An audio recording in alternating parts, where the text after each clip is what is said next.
Hello, everyone, and welcome back to the channel. This year has started out with a literal bang, unfortunately. I would first like to extend my condolences to the family of the innocent lives that were lost to the two tragic events that happened on New Year's Day. There are some interesting theories going on. Let's start with New Orleans. Celebrations in New Orleans took a terrible turn at approximately 3:15 a.m. on New Year's Day when a 42-year-old Texas U.S. Army veteran named Shamsuddin Bahar Jabbar crashed a rented pickup truck into a crowd on Bourbon Street in the French Quarter. Sadly, 15 people lost their lives and many others were hurt. Jabbar fled the truck after it crashed, armed and wearing body armor. To a New Orleans police officer who was engaged in gunfire with the suspect who plowed that pickup truck down Bourbon Street early this morning. Let's talk about what's going on in this investigation. Now, as you know, the suspect took that pickup truck, plowed it down Bourbon Street, running over dozens, and now it is stated that the death toll is up to 15. This officer I spoke to said that he was engaged in gunfire with the suspect when the suspect crashed the pickup truck and was no longer able to drive it.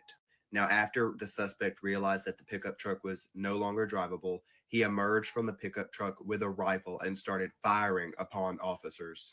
This officer shared with me that with pistols, it was hard to take this suspect down because he was equipped with body armor that could absorb the bullets from pistols. It was an officer with a rifle that fired at the suspect's head that unalived the suspect. Now, immediately following this, there were reports of IEDs in the French Quarter, and several of the hotels were evacuated.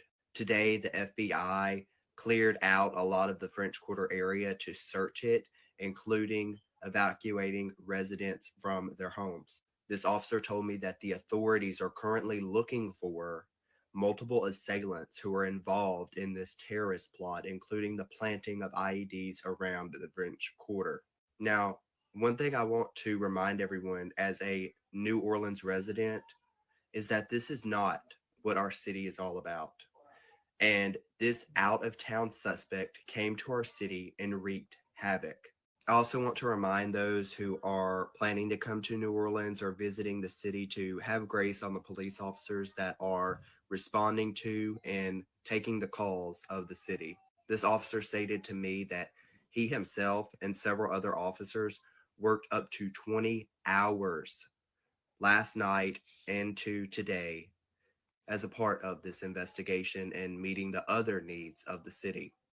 As you may know, there were two officers injured in gunfire from the suspect, and these officers are in stable condition and are going to be released from the hospital. Along with improvised explosive devices inside and outside the truck, an ISIS flag was found inside the vehicle. The FBI is looking into Jabbar's ties to terroristic organizations after classifying this as an act of terrorism. Meanwhile, across the country in Las Vegas, another tragic event unfolded. Just hours later, a Tesla Cybertruck parked outside of the Trump International Hotel exploded just before 9 a.m. Investigators discovered the car was equipped with very advanced explosion mechanism and was loaded with gas canisters and fire cannons. The explosion claimed the life of the driver, who is now being identified as Matthew Leisberger, and injured 7 bystanders. Sound like a firework. People at the hotel and on the sidewalk had to scramble to safety as fire crews tried to douse the flames. We saw that smoke start showing from the vehicle, and then a large explosion from the truck occurs. Investigators are currently investigating any links between that occurrence as well as the attack in New Orleans. The similarities in timing and the use of vehicles as weapons have, of course, raised serious concerns. And also, it's being said that Matthew served at the same army base as Jabbar. So when this all happened, Elon released a statement on X, formerly known as Twitter, The evil knuckleheads picked the wrong vehicle for a terrorist attack. Cybertruck actually contained the explosion and directed the blast upwards. This statement led some to believe this was some sort of stunt to promote the truck, considering it was parked outside of Trump's hotel, while some others think he took the opportunity to make a moment of an already crazy situation.